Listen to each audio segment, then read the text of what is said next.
O grupo de estudos espíritas Isabel de Aragão vem convidá-lo a participar em mais um estudo do Evangelho segundo o Espiritismo. Hoje vamos terminar o estudo do capítulo 17º e cujo tema principal é Sede Perfeitos. E vamos iniciar então. Ora, hoje vamos terminar então este estudo do capítulo 17º e recordamos que este capítulo é constituído pelos temas que já foram tratados no estudo anterior. Caracteres da perfeição, o homem de bem, os bons espíritas, parábola do semeador. E nas instruções dos espíritos temos o dever, a virtude, superiores e inferiores, o homem no mundo e cuidar do corpo e do espírito. E estes são os temas de hoje. Vamos começar então pelo primeiro. Lázaro, Paris 1863, e nos fala sobre o dever. O dever é a obrigação moral, primeiro para consigo mesmo e depois para com os outros. O dever é a lei da vida, encontramos-no nos mínimos detalhes como nos atos mais elevados. Quero falar aqui somente do dever moral e não do que se refere às profissões. Na ordem dos sentimentos, o dever é muito difícil de ser cumprido, porque se encontra em antagonismo com as seduções do interesse e do coração. Suas vitórias não têm testemunhas e suas derrotas não sofrem repressão. O dever íntimo do homem está entregue ao seu livre-arbítrio, o aguilhão da consciência. Esse guardião da probidade interior o adverte e sustenta, mas ele se mostra frequentemente impotente diante dos sofismas da paixão. O dever do coração, fielmente observado, eleva o homem. Mas como precisar esse dever? Onde ele começa? Onde acaba? O dever começa precisamente no ponto em que ameaçais a felicidade ou a tranquilidade do vosso próximo e termina no limite que não desejarias ver transposto em relação a vós mesmo. Deus criou todos os homens iguais para a dor. Pequenos ou grandes, ignorantes ou instruídos, sofrem todos pelos mesmos motivos, a fim de que cada um pese judiciosamente o mal que pode fazer. Não existe o mesmo critério para o bem, que é infinitamente mais variado nas suas expressões. A igualdade em relação à dor é uma sublime previsão de Deus que quer que os seus filhos, instruídos pela experiência comum, não cometam o mal desculpando-se com a ignorância dos seus efeitos. O dever é o resumo prático de todas as especulações morais.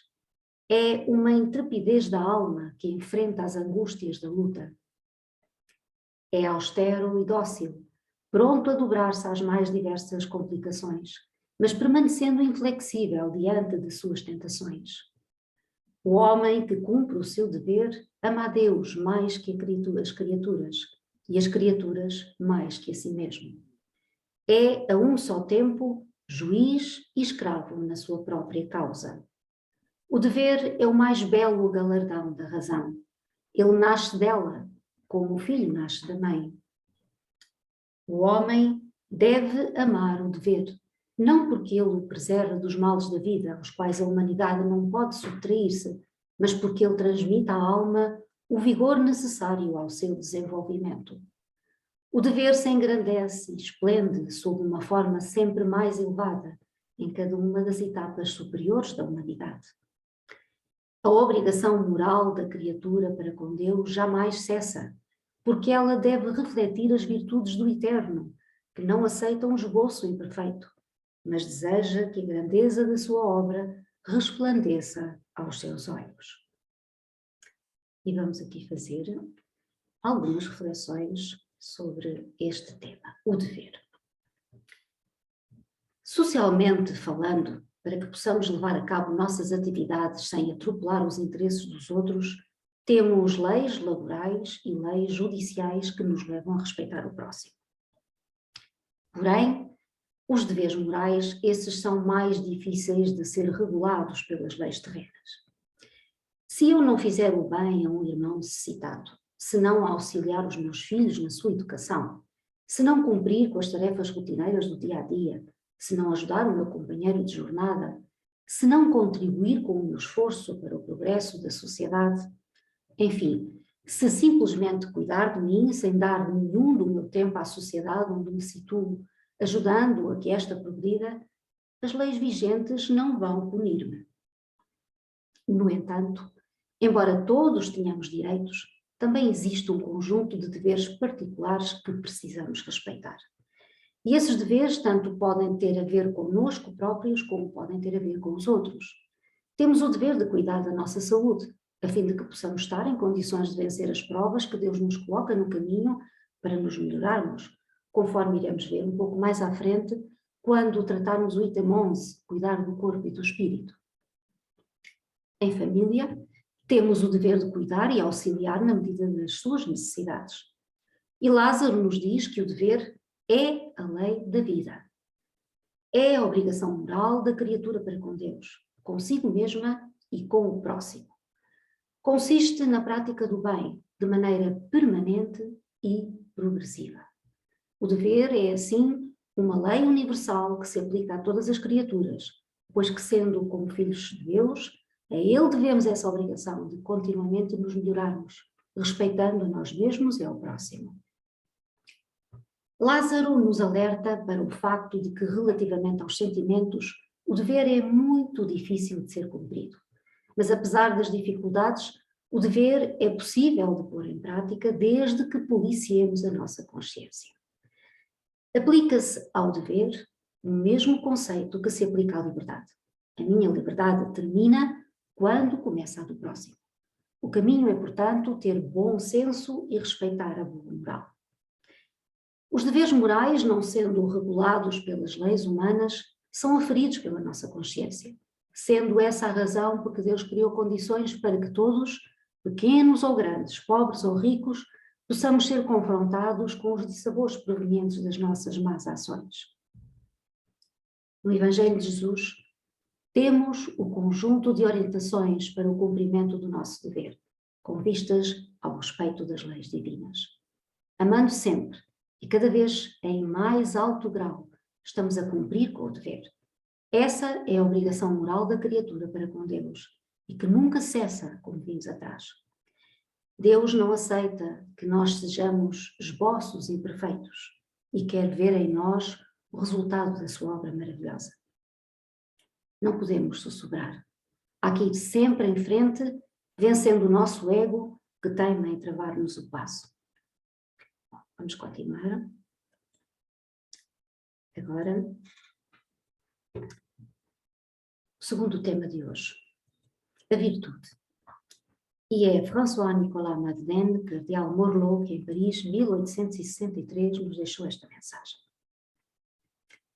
A virtude, no seu grau mais elevado, abrange o conjunto de todas as qualidades essenciais que constituem o homem de bem. Ser bom, caridoso, trabalhador, sóbrio, modesto, são as qualidades do homem virtuoso. Infelizmente, são quase sempre acompanhadas de pequenas falhas morais que as deslustram e enfraquecem. Aquele que faz alarde de sua virtude não é virtuoso, pois lhe falta a principal qualidade, a modéstia, e sobra-lhe o vício mais oposto, o orgulho. A virtude realmente digna desse nome não gosta de exibir-se. Temos de adivinhá-la, mas ela se esconde na sombra, foge à admiração das multidões. São Vicente de Paulo era virtuoso, o digno cura d'Ars era virtuoso, e assim muitos outros, pouco conhecidos do mundo, mas conhecidos de Deus. Todos esses homens de bem ignoravam que eram virtuosos. Deixavam-se levar pela corrente de suas aspirações e praticavam o bem com absoluto desinteresse e completo esquecimento de si mesmos. É para essa virtude, assim compreendida e praticada, que eu vos convido, meus filhos. Para essa virtude realmente cristã e verdadeiramente espírita, que eu vos convido a consagrar-vos. Mas afastai de vossos corações o sentimento do orgulho, da vaidade, do amor próprio, que deslustram sempre as mais belas qualidades. Não imiteis esse homem que se apresenta como modelo e se gaba das suas próprias qualidades para todos os ouvidos tolerantes. Essa virtude de ostentação esconde quase sempre uma infinidade de pequenas torpezas e odiosas fraquezas. O homem que se exalta a si mesmo, que eleva estátuas à sua própria virtude, em princípio aniquila por essa única razão todos os méritos que efetivamente podia ter. E que direi daquele cujo valor se reduz a parecer o que não é? Compreendo perfeitamente que aquele que faz o bem sente uma satisfação íntima no fundo do coração, mas desde o momento em que essa satisfação se exterioriza para provocar elogios, degenera em amor próprio. Ó vós todos, a quem a fé espírita reanimou com os seus raios, e que sabeis quanto o homem se encontra longe da perfeição, jamais vos entregueis a essa estultícia. A virtude é uma graça que desejo para todos os espíritas sinceros, mas com esta advertência: mais vale menos virtudes na modéstia do que muitas no orgulho. Foi pelo orgulho que as humanidades se perderam sucessivamente. É pela humildade que elas um dia deverão redimir-se. Vamos falar também um pouco sobre este tema, a virtude. Virtude. Virtude é a disposição habitual para o certo e o bem, para o que é justo. E o sublime da virtude consiste no sacrifício do interesse pessoal para o bem do próximo, sem intenção oculta. No capítulo 6 do Evangelho segundo o Espiritismo, o Espírito de Verdade fala-nos do devotamento e da abnegação, afirmando que a sabedoria humana reside nessas duas palavras. E ainda nos diz que, se adotarmos por divisa essas duas virtudes, seremos fortes, porque elas resumem todos os deveres impostos pela caridade e a humildade. Seremos reconhecidos como verdadeiros cristãos, discípulos de Jesus, pelas corretas e boas obras que realizarmos. E por mais insignificantes que elas sejam aos olhos dos seres humanos, revestem-se de maior valor espiritual pelo devotamento com que as produzimos, isto é, com zelo, com sacrifício, com amor, com incansável dedicação. Estudando o Evangelho de Jesus, vai crescendo em nós o desejo de praticar o devotamento e a abnegação, e para isso, primeiramente, precisamos nos amar e depois instruirmos. Na questão 912 do Livro dos Espíritos, Allan Kardec pergunta aos espíritos: qual é o meio mais eficaz de se combater a predominância da natureza corpórea? E a resposta foi abnegar-se. A história da humanidade está plena de exemplos de abnegação. Para Blaise Pascal, inventor da primeira máquina de calcular, aos 19 anos de idade, por amor e abnegação, pois sacrificava o tempo destinando-o às ciências e matemáticas, a fim de criar um instrumento que facilitasse o penoso trabalho de seu pai, nos diz: a abnegação é o amor de Deus através da negação de nós mesmos, ou seja, a extinção do eu odiento, capaz de ser mau e execrável. A própria presença de Jesus Cristo na Terra é um ato inconteste de abnegação. Ele sabia das consequências de sua missão, pois tinha a presciência de que nenhum outro espírito dentre os comprometidos com a evolução da Terra teria a condição de cumprir a tarefa de trazer ao orbe terrestre a sabedoria do Evangelho que o Pai lhe confiara. Se alguém quiser vir após mim, negue-se a si mesmo e tome cada dia a sua cruz e siga-me, disse Jesus. Mas não é e nem será num passe de mágica que seguiremos a Jesus. É um processo e um exercitamento consciente. É preciso ter coragem para se autoexaminar a cada passo. A abnegação constitui um excelente instrumento de autopurificação, quando temos a coragem de olhar-nos de fora para dentro. Vinde a mim, vós que sois bons servidores, vós que soubestes impor silêncio aos vossos ciúmes e às vossas discórdias, a fim de que daí não viesse dano para a obra. A abnegação é a exercitação do amor supremo, É a prática de altíssima qualificação espiritual e exige que o ser se compenetre na sua condição de espírito em busca de luz. Busquemos Jesus, busquemos o seu Evangelho e passaremos a ter compreensão do devotamento e da abnegação necessários à glória com Jesus. Vamos continuar. Agora, novamente, outro tema. Vamos falar sobre superiores e inferiores. François-Nicolas Madeleine, Paris, 1863. A autoridade, da mesma maneira que a fortuna, é uma delegação de que se pedirá contas a quem dela foi investido. Não creias que ela seja dada para satisfazer ao fútil prazer do mando, nem tampouco, segundo pensa falsamente a maioria dos poderosos da terra, como um direito ou uma propriedade. Deus, aliás, tem demonstrado suficientemente que ela não é nem uma nem outra coisa, desde que a retira quando bem lhe apraz. Se fosse um privilégio inerente à pessoa que a exerce, seria inalienável. Ninguém pode dizer, entretanto, que uma coisa lhe pertence, quando lhe pode ser tirada sem o seu consentimento. Deus concede a autoridade a título de missão ou de prova, conforme lhe convém, e da mesma forma a retira. O depositário da autoridade, de qualquer extensão que esta seja, desde a do senhor sobre o escravo até a do soberano sobre o povo, não deve esquivar-se à responsabilidade de um encarregado de almas, pois responderá pela boa ou má orientação que der aos seus subordinados, e as faltas que estes puderem cometer, os vícios a que forem arrastados em consequência dessa orientação ou dos maus exemplos recebidos, recairão sobre ele. Da mesma maneira, colherá os frutos de sua solicitude, por conduzi-los ao bem. Todo homem tem sobre a terra uma pequena ou uma grande missão. Qualquer que ela seja, sempre lhe é dada para o bem. Desviá-la, pois, do seu sentido é fracassar no seu cumprimento. Se Deus pergunta ao rico: que fizeste da fortuna que devia ser em tuas mãos uma fonte espalhando a fecundidade em teu redor? Também perguntará ao que possui alguma autoridade: que uso fizeste dessa autoridade? Que mal os impedistes? Que progresso os impulsionaste? Se te dei subordinados, não foi para torná-los escravos da tua vontade, nem dóceis instrumentos dos teus caprichos e da tua cupidez.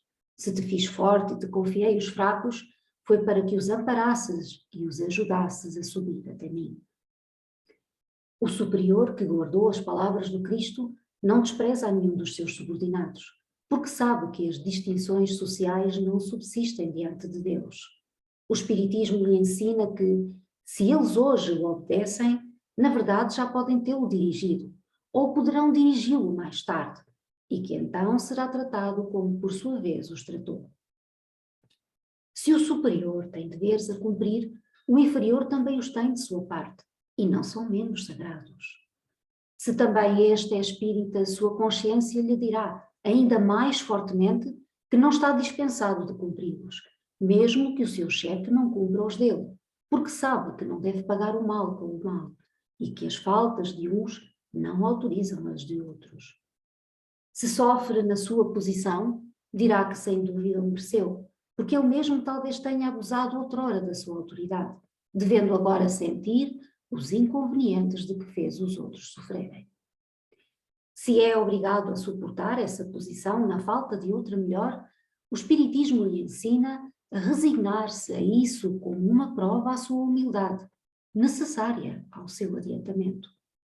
Sua crença o guia na sua conduta. Ele age como desejaria que seus subordinados agissem com ele, caso fosse o chefe. Por isso mesmo, é mais escrupuloso no cumprimento das obrigações, pois compreende que toda a negligência no trabalho que lhe foi confiado será um prejuízo para aquele que o remunera e a quem deve o seu tempo e os seus cuidados. Numa palavra, ele é guiado pelo sentimento do dever, que a sua fé lhe infunde, e a certeza de que todo o desvio do caminho reto será uma dívida que terá de pagar mais cedo ou mais tarde. Interrompemos aqui também. E o que podemos dizer sobre superiores e inferiores? Bom, normalmente, ao falarmos de superiores, nos reportamos a alguém importante que se encontra acima de nós. Em casa, o pai e a mãe são autoridades ou superiores, e os filhos subalternos para receberem educação e conhecimentos que um dia também passarão a outros. Na sociedade em que vivemos, somos subordinados às leis vigentes. Enfim, em todos os setores da nossa vida, ora somos autoridades, ora somos subordinados. Saber ser autoridade e saber ser subalterno é a questão. E para isso é necessário ser humilde, ter respeito e abnegação. A autoridade não deve ser praticada com arrogância e tampouco o subordinado deve ser arrogante. Somos subordinados às leis civis, que disciplinam nossas relações sociais, pois sem elas não há ordem, nem segurança ou equilíbrio.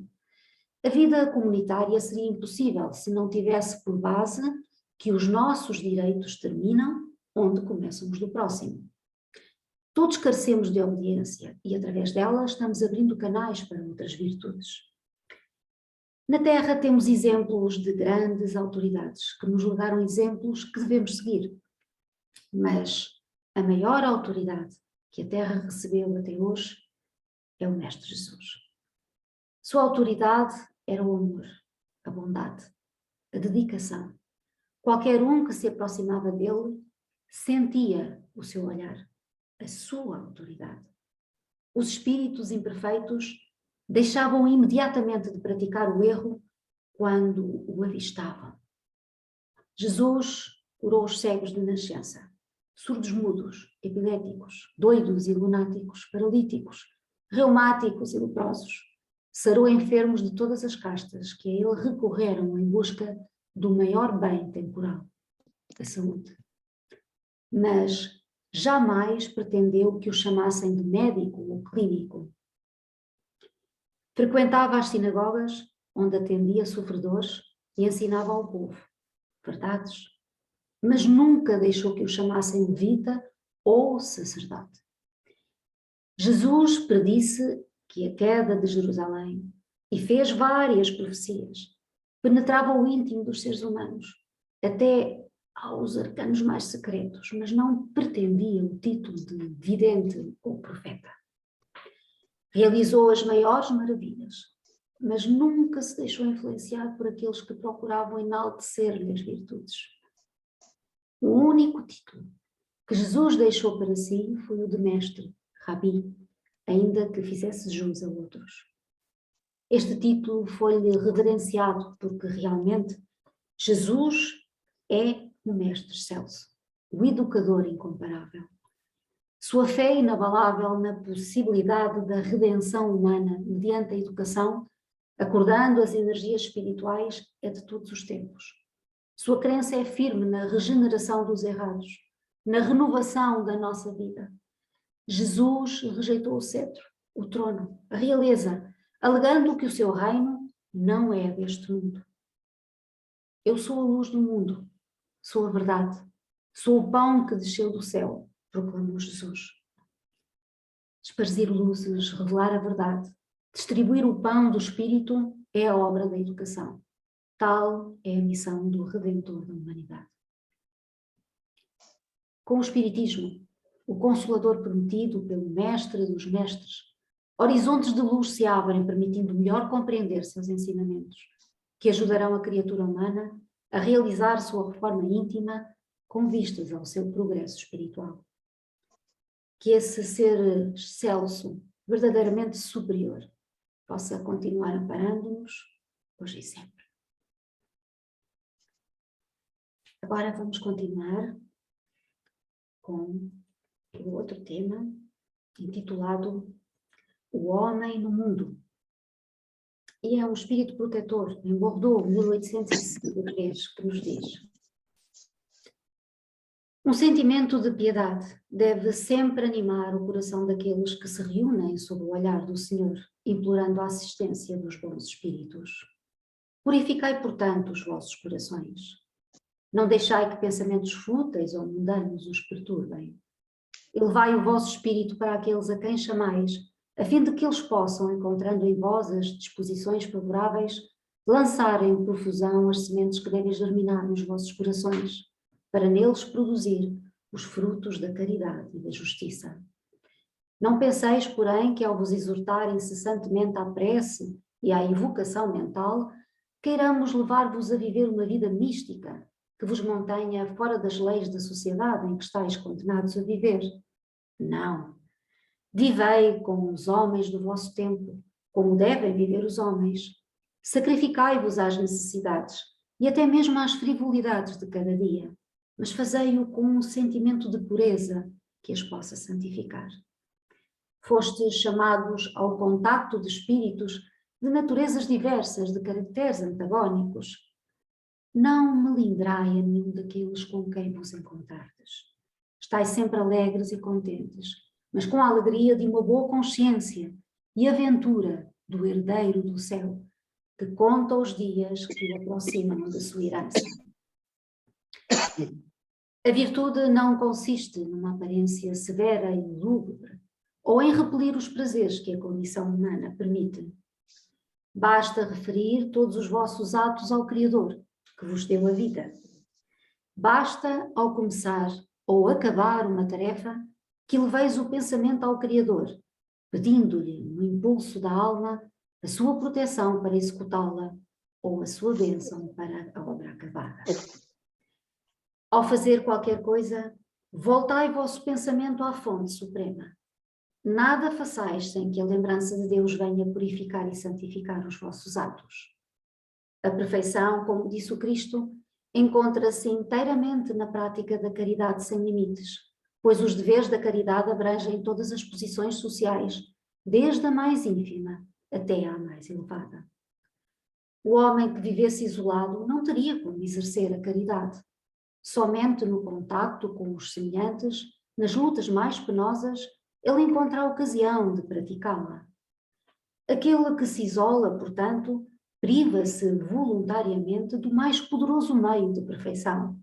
Só tendo de pensar em si, sua vida é a de um egoísta. Não imagineis, portanto, que para viver em constante comunicação conosco, para viver sob o olhar do Senhor, seja preciso entregar-se ao silício e cobrir-se de cinzas. Não. Não. Ainda uma vez, não. Sede felizes no quadro das necessidades humanas, mas que na vossa felicidade não entre jamais um pensamento ou um ato que possa ofender a Deus, ou fazer que se vele a face dos que vos amam e vos dirigem. Deus é amor e abençoa aqueles que amam com pureza. Ora bem, sobre o homem no mundo. Quando nos sentamos à volta de uma mesa na hora da refeição, o fazemos para alimentarmos o corpo físico. Quando, em segredo, oramos ao Pai, estamos alimentando o espírito. Mas nossas atitudes de amor também são orações. Tudo o que fazemos com carinho, com bondade, é oração ao Pai, que ama a todos os seus filhos. E, contudo, essa ligação constante a Deus, através das boas ações e dos bons pensamentos, não nos transforma em místicos ou devotos, mas nos ajudam a ser pessoas melhores. Precisamos entender qual a destinação da Terra e, bem assim, a razão de estarmos encarnados neste mundo.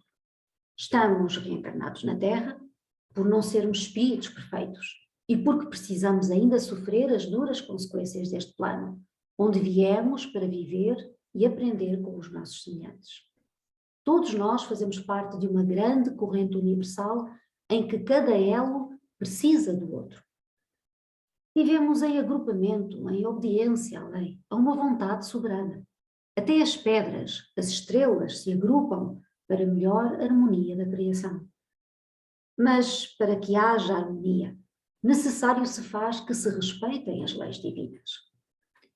Os astros obedecem a leis que lhes direcionam a rota. E nós precisamos obedecer às boas normas de conduta aos princípios da fraternidade, com vistas às trocas salutares de uns para com os outros, para que possamos ingressar na linha reta da evolução. Não conseguiremos atingir essa meta evolutiva sem obediência, porquanto não há fé sem obediência, não existe caridade sem obediência, não aparece amor sem obediência. Sejamos mansos e prudentes, mas obedientes a uma inteligência soberana que nos guia com amor e sabedoria. Jesus Cristo, em seu Evangelho, asseverou: meus filhos, sede mansos como as pombas e prudentes como as serpentes. A mansidão é indispensável a todos os espíritos que vivem no preceito de Jesus, mas a prudência certamente não pode faltar. A prudência é a eterna vigilância de um espírito na escalada para Deus. Por isso, quando abrirmos a boca para falar alguma coisa, seja no lar, na rua, no trabalho ou na casa espírita, atentemos no que vamos dizer. Sejamos comedidos na fala, de modo que a palavra não sirva de tropeço, não fira a quem quer que seja, mas desperte, seja em quem for, o amor ao certo e o bem. Não devemos julgar pelas aparências, pois com prudência saberemos de que lado está a razão.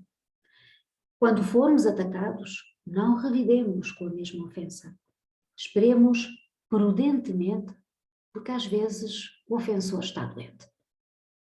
Quando estamos sendo caluniados, não nos irritemos, pois em muitos casos a ignorância está agindo. Por outro lado, cultivemos a gratidão. A gratidão não deve ser bajuladora e nem tampouco incentivar a vaidade. A gratidão prepara o espírito para desfrutar da vida em outras dimensões que só ela sabe conseguir. E o espírito, assim preparado, vê as coisas pelo prisma do equilíbrio. Não se perturba com a alegria, não sofre mais com as escassez, não chora por lhe faltar tudo, não se desinquieta com grande abundância, não se assombra com a dor, não se tranquiliza demais com a saúde.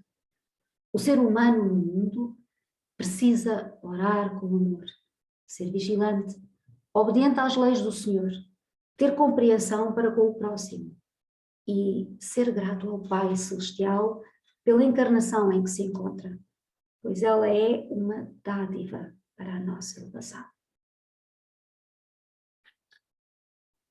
Continuemos. E o tema seguinte: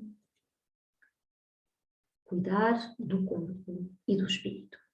Georges, Espírito Protetor, Paris, 1863. Consistirá a perfeição espiritual na maceração do corpo? Para resolver esta questão, apoio-me em princípios elementares. Começo por demonstrar a necessidade de cuidar do corpo, que, segundo as alternativas de saúde e doença, influi sobre a alma de maneira muito importante, pois temos de considerá-la como prisioneira na carne. Para que esta prisioneira possa viver, movimentar-se, até mesmo conceber a ilusão da liberdade, o corpo deve estar são, disposto e vigoroso. Estabeleçamos uma comparação. Eis que ambos se encontram em perfeito estado. Que devem fazer para manter equilíbrio entre as suas aptidões e as suas necessidades tão diferentes? O embate entre eles parece inevitável e difícil chegar-se ao segredo do equilíbrio. Dois sistemas se defrontam neste caso: os dos ascetas, que desejam abater o corpo, e o dos materialistas, que querem diminuir a alma. Duas violências quase tão insensata uma quanto a outra. Ao lado dessas duas correntes, fervilha a multidão dos indiferentes, que sem convicção nem paixão, amam com tibieza e gozam com parcimónia. Onde, pois, a sabedoria? Onde, pois, a ciência de viver? Em parte alguma. E esse grande problema ficaria inteiramente por resolver se o Espiritismo não viesse em auxílio dos pesquisadores, para demonstrar-lhes as relações existentes entre o corpo e a alma, dizer-lhes que, desde que são reciprocamente necessários, é indispensável cuidar de ambos. Amai, pois, a vossa alma, Mas cuidai também do corpo, instrumento da alma. Desconhecer as necessidades que lhe são peculiares por força da própria natureza é desconhecer as leis de Deus. Não o castigueis pelas faltas que o vosso livre-arbítrio o fez cometer e pelas quais ele é tão responsável como um cavalo mal dirigido é pelos acidentes que causa. Sereis por acaso mais perfeitos se, martirizando o corpo, não vos tornardes menos egoístas, menos orgulhosos, mais caridosos? Não. A perfeição não está nisso, mas inteiramente nas reformas a que submeterdes o vosso espírito. Dobrai-o, subjugai-o, humilhai-o, mortificai-o. É esse o meio de o tornar mais dócil à vontade de Deus e o único que conduz à perfeição. Bom, terminamos aqui este capítulo e vamos então para as nossas últimas reflexões, falando um pouco deste tema, de cuidar do corpo e do espírito. Bom, é costume dizer-se que é no meio que está a virtude, ou seja, é no equilíbrio adequado do tema em pauta que está a sabedoria. Então, também no que concerne ao nosso corpo físico, será de bom senso que se preocupe cuidar dele dentro dos parâmetros adequados ao bom funcionamento de todos os seus órgãos. Olhando para a história, é certo que iremos encontrar figuras que fizeram de suas vidas autênticas vias crucis de sofrimento. Figuras essas que até nos servem de modelo e guia, tais como o padre Vianney, cura d'Ars, na França, ou o frei Fabiano de Cristo e muitos outros. Vianney macerava o corpo infligindo suplícios vários, mas também tinha o cuidado de se desfazer de tudo, até dos alimentos mais elementares a favor do próximo. Se lhe davam uma fatia de pão, ele a distribuía pelos pobres e para ele reservava uma côdea borulenta.